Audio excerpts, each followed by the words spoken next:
Assalamualaikum warahmatullahi wabarakatuh. Kami dari SMK Muhammadiyah 1 Aji Barang, saya Amelia Yuliari sebagai pembicara pertama. Saya Yusuf Chandra Saputra sebagai pembicara kedua. Saya Sivanata sebagai pembicara ketiga. Dengan ini kami setuju dengan mosi, haruskah kita benar-benar mengurangi penggunaan barang plastik sekali pakai?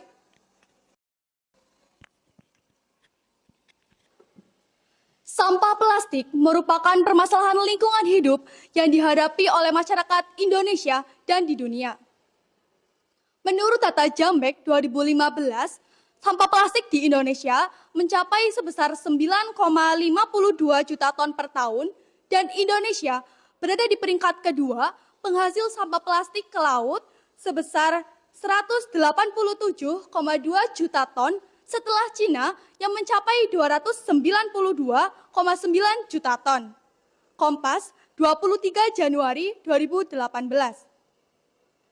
Plastik merupakan barang sekali pakai.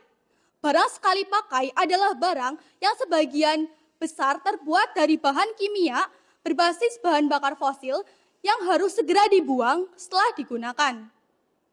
Adapun contoh barang plastik sekali pakai diantaranya kantong plastik, sedotan, popok, styrofoam, peralatan makan plastik, dan lain sebagainya.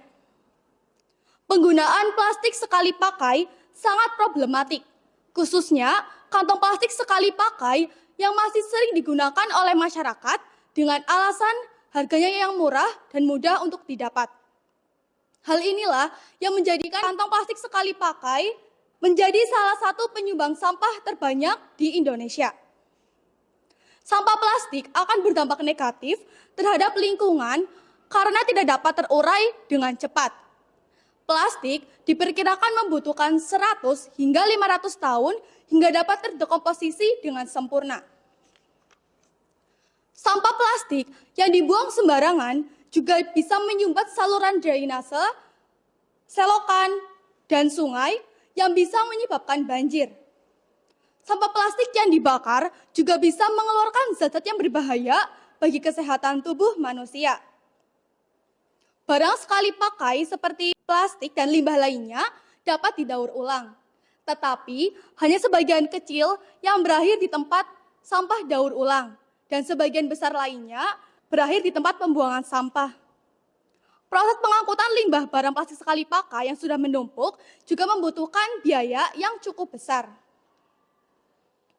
Hal inilah yang menjadi permasalahan serius yang harus ditangani oleh masyarakat dan pemerintah agar mengurangi penggunaan plastik sekali pakai.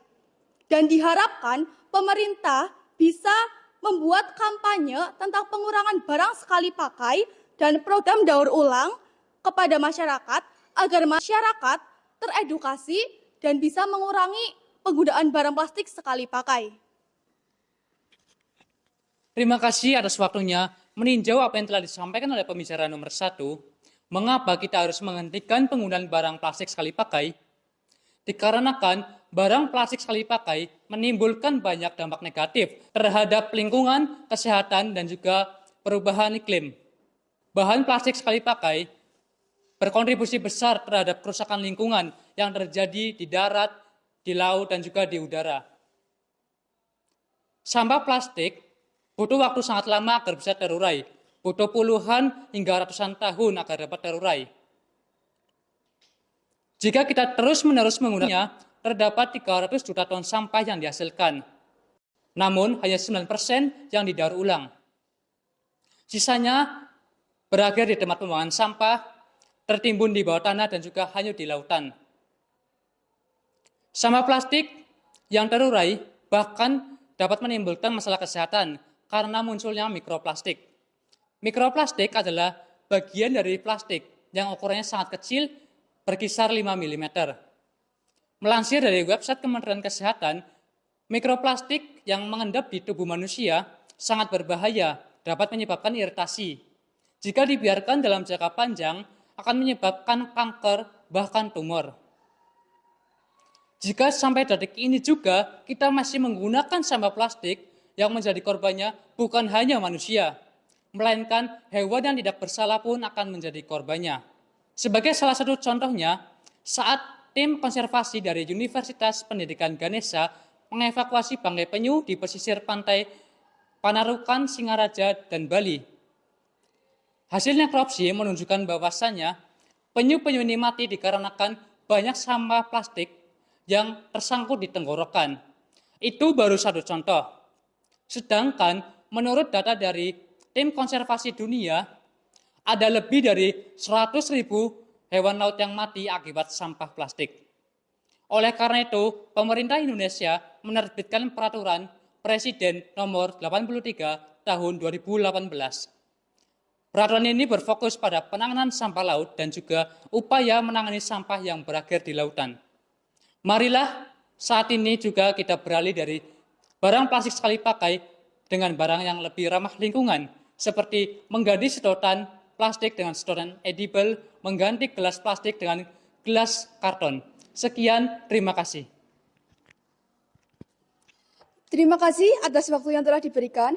Pada kesempatan kali ini, izinkan saya membuat kesimpulan dari pernyataan pembicara 1 dan pembicara 2. Seperti yang telah dijelaskan oleh pembicara 1, jika Indonesia menduduki peringkat kedua dengan negara penghasil sampah plastik terbanyak dengan jumlah 178,2 juta ton dan akan terus meningkat setiap tahunnya.